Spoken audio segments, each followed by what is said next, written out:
We were only 10 days away from getting married, 10 days from the moment I thought our forever would begin.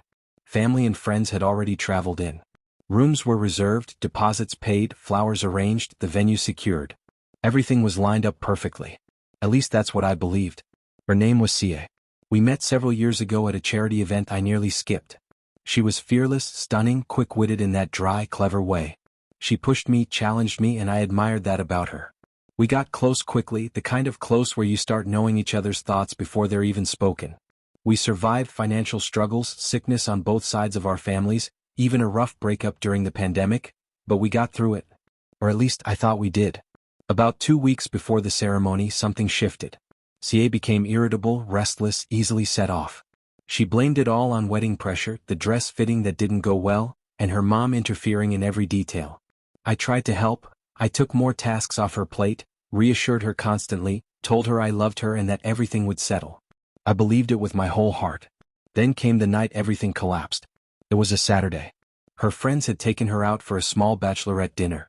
Nothing crazy according to her. I picked her up around 11 p.m. and she was a little buzzed, loud, moody, unpredictable. She kept scrolling on her phone in the car. She laughed at a message. I asked who it was. She brushed it off with a casual, "Nobody." I didn't push. But minutes later, another notification popped up and I caught the name. Alex, her ex from years ago. I stayed calm. I asked why he was texting her so late.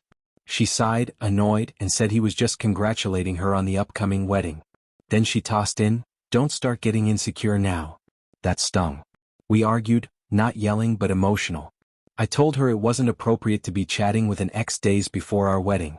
She rolled her eyes and muttered something under her breath. I asked her what she said. And that's when everything changed. She turned toward me, locked eyes with me, and slapped me across the face. Art. The kind of hit that doesn't just hurt your cheek, it shakes something inside you. I pulled the car over and stared ahead, stunned. She didn't apologize. She just folded her arms and said I was being dramatic. That was my breaking point. I drove her home in silence. Slept at my old place. And the next morning I made the hardest series of calls of my life. To my best man, my parents, and the wedding planner. I called the whole wedding off. The news spread immediately. Her parents were furious with me. Her friends told me I was being extreme. Sia? She didn't contact me at all for 3 days. Then came her first message. "I'm sorry. I was drunk and overwhelmed. Can we talk?" I didn't respond. Then the calls. The voicemails. Friends saying she was a wreck. A week later, she showed up at my door in tears, begging me to reconsider, promising the slap wasn't who she really was, swearing she'd made a terrible mistake. I believe she was sincere. But something inside me had already snapped that night. I wasn't perfect, but I never once laid a hand on her. And when she hit me, and felt no remorse in the moment, I realized a line had been crossed that I could never step back over. So I walked away from the woman I thought would be my wife. Strangely, I didn't feel hatred. Just clarity.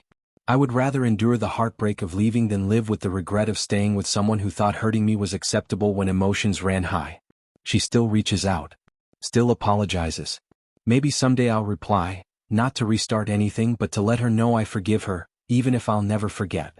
Looking back, it was never just about the slap. It was the truth behind it.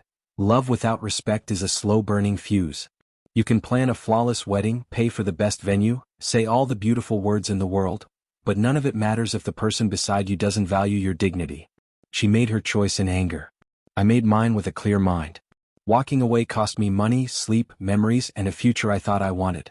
But it gave me peace. It gave me self-worth. And it taught me that sometimes real love isn't holding on, it's knowing when to let go. Maybe she's different now. Maybe she learned something. But I'm not the same man I was before that night either. I didn't lose a fiancé. I found myself. And that lesson will stay with me forever.